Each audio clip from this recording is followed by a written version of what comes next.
ধৃত কুন্তল ও মানিককে আদালতে পেশ। সাংবাদিকদের প্রশ্নে নিরুত্তর কুন্তল মানিক। নিয়োগ দুর্নীতি কাণ্ডে ধৃত কুন্তল ঘোষ ও মানিক ভট্টাচার্য কলকাতার নগর দায়রা আদালতে পেশ করা হলো। সাংবাদিকদের প্রশ্নে নিরুত্তর ধৃত কুন্তল ও মানিককে আদালতে পেশ। অদ্রিজা রয়েছে আমাদের সঙ্গে টেলিফোন লাইনে। অদ্রিজা, ধৃত কুন্তল ও মানিক কি জানতে পারছো?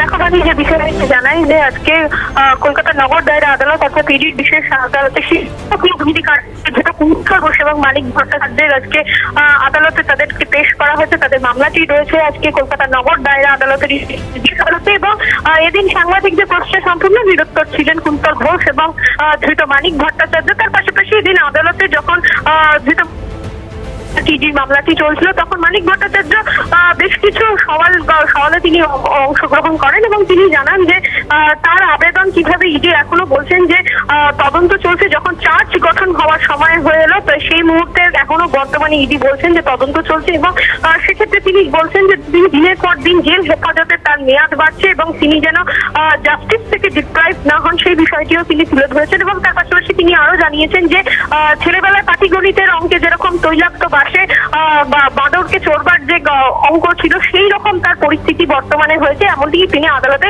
মামলার শুনানি চলাকালীন তিনি জানিয়েছেন এবং এখনো পর্যন্ত মামলার শুনানি চলছে আদালতে এবং সেক্ষেত্রে পরবর্তী আর কি তথ্য উঠে আসে এখন কিন্তু সেটাই দেখার। একেবারে ধন্যবাদ তোমাকে।